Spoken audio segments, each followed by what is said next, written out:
17 साल 7 जिंदगियां और एक झूठी कहानी जिसने एक पूरे धर्म को टेररिस्ट कह दिया। आर्मी ऑफिसर को जेल भेज दिया गया, एक साध्वी को नरक से भी ज्यादा बुरा जीवन दिया, और सब कुछ सिर्फ एक चीज के लिए, vote bank.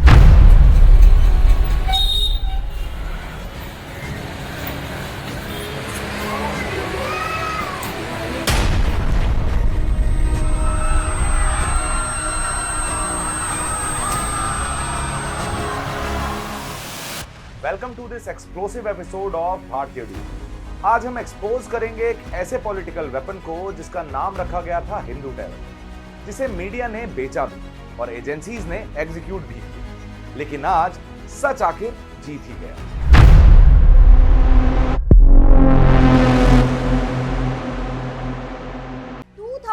Malegaon bomb blast case में एक बाइक ब्लास्ट हुआ और मीडिया ने बिना किसी इन्वेस्टिगेशन और एविडेंस के इसे तुरंत सैफरन टेरर का नाम दे दिया, और तब की गवर्नमेंट ने बिना देरी किए ये तक अनाउंस कर दिया कि ये हिंदू टेररिस्ट का काम है। लेकिन आज 2025 में कोर्ट ने ये साफ कर दिया है कि सभी 7 एक्यूज्ड इंक्लूडिंग साध्वी प्रज्ञा सिंह और लेफ्टिनेंट कर्नल पुरोहित एकदम निर्दोष हैं। उनके खिलाफ कोई भी क्रेडिबल एविडेंस नहीं मिला है।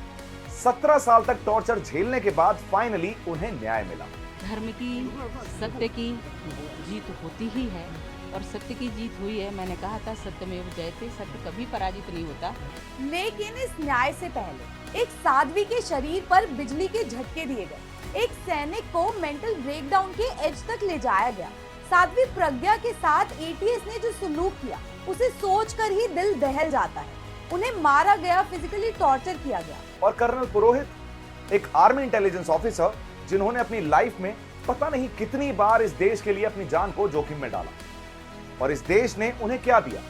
उनको बांधकर पीटा गया, मेंटली टॉर्चर किया गया, सिर्फ एक फैब्रिकेटेड कन्फेशन के लिए, जिससे कुछ लोगों की राजनीति को फायदा मिल सके। मेजर उपाध्याय, समीर कुलकर्णी, अजय रहीरकर और सुधाकर चतुर्वेदी, सभी को मारा गया, पीटा गया, ताकि एक नरेटिव बन सके कि हिंदू भी टेररिस्ट हो सकते हैं।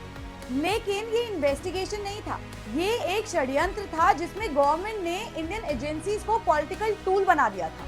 जब 26/11 मुंबई अटैक्स हुए और भारत की आत्मा को झंझोड़ दिया गया,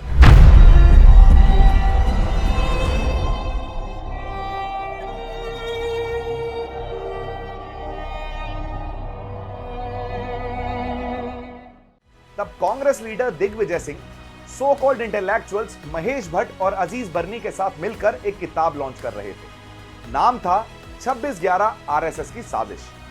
अभी तक मुंबई की सड़कों से खून भी नहीं सूखा था और यह किताब मीडिया में लाई जा चुकी थी। बट इनकी बदकिस्मती देखिए कि कसाब जिंदा पकड़ा गया और इनका एजेंडा फेल हो गया। क्या ये सिर्फ कोइंसिडेंस था या एक सोची समझी स्ट्रैटेजी जिसमें पाकिस्तान से चल रहे टेरर नेटवर्क पर एक्शन लेने के बजाय हिंदुओं को ब्लेम किया जा रहा था? 2009 में विकीलीक्स के जरिए पता चला कि राहुल गांधी यूएस एम्बेसडर को एक्सप्लेन कर रहे थे that how saffron terror is more dangerous than Islamic terror। Mahatma Gandhi ने कहा था कि politics without ethics is a social sin, और अब उन्हीं का सरनेम यूज कर कुछ लोग भारत की आत्मा को गाली दे रहे हैं। रिटायर्ड एटीएस ऑफिसर महबूब मुजावर का कहना है कि उन्हें ऊपर से इंस्ट्रक्शंस आए थे कि आरएसएस चीफ मोहन भागवत को अरेस्ट किया जाए। सोचिए, एक राष्ट्रवादी संगठन के हेड को फैब्रिकेटेड एविडेंस से अरेस्ट करने का प्लान बनाया जा रहा था, जिससे सनातन को बदनाम किया जा सके। अगर मोहन भागवत अरेस्ट हो जाते तो हेडलाइन होती आरएसएस चीफ इन्वॉल्व्ड इन हिंदू टेरर, और कुछ लोगों का मैलिशियस एजेंडा पूरा हो जाता। सिर्फ हिंदू टेरर नरेटिव ही नहीं बनाया गया, एक बिल भी लाने की कोशिश की गई, कम्युनल वायलेंस बिल।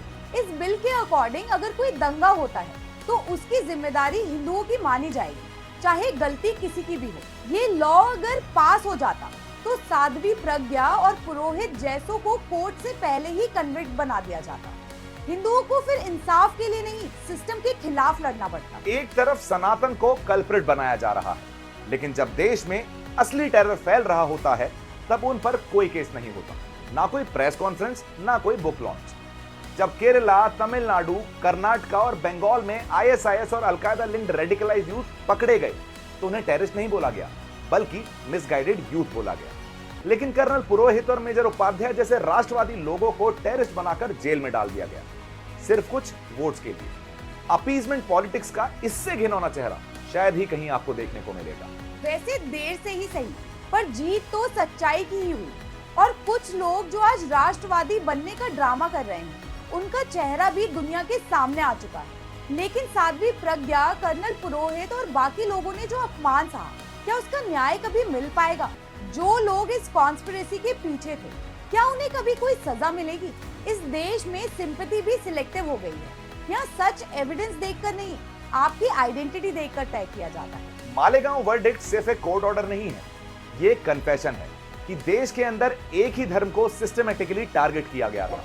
और ये वर्डिक्ट एक सवाल खड़ा करता है कि जो लोग सैनिकों को टेररिस्ट कह रहे हैं, जो साध्वी को टेररिस्ट कह रहे हैं, क्या वो कभी माफी मांगेंगे?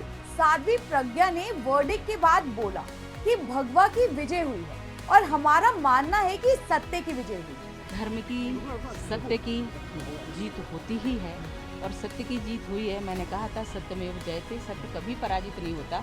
ये विक्ट्री उन सब के लिए है जो अपने धर्म, अपने देश के लिए हमेशा खड़े रहे हैं, वो भी तब जब उनके खुद के देश ने उन्हें टेररिस्ट डिक्लेयर कर दिया था। अब ये आपकी जिम्मेदारी है कि आप इस सच को शेयर करो, लोगों को जगाओ और याद दिलाओ कि कैसे कुछ लोगों की राजनीति के फायदे के लिए पूरे हिंदू समाज को बदनाम करने की साजिश की गई।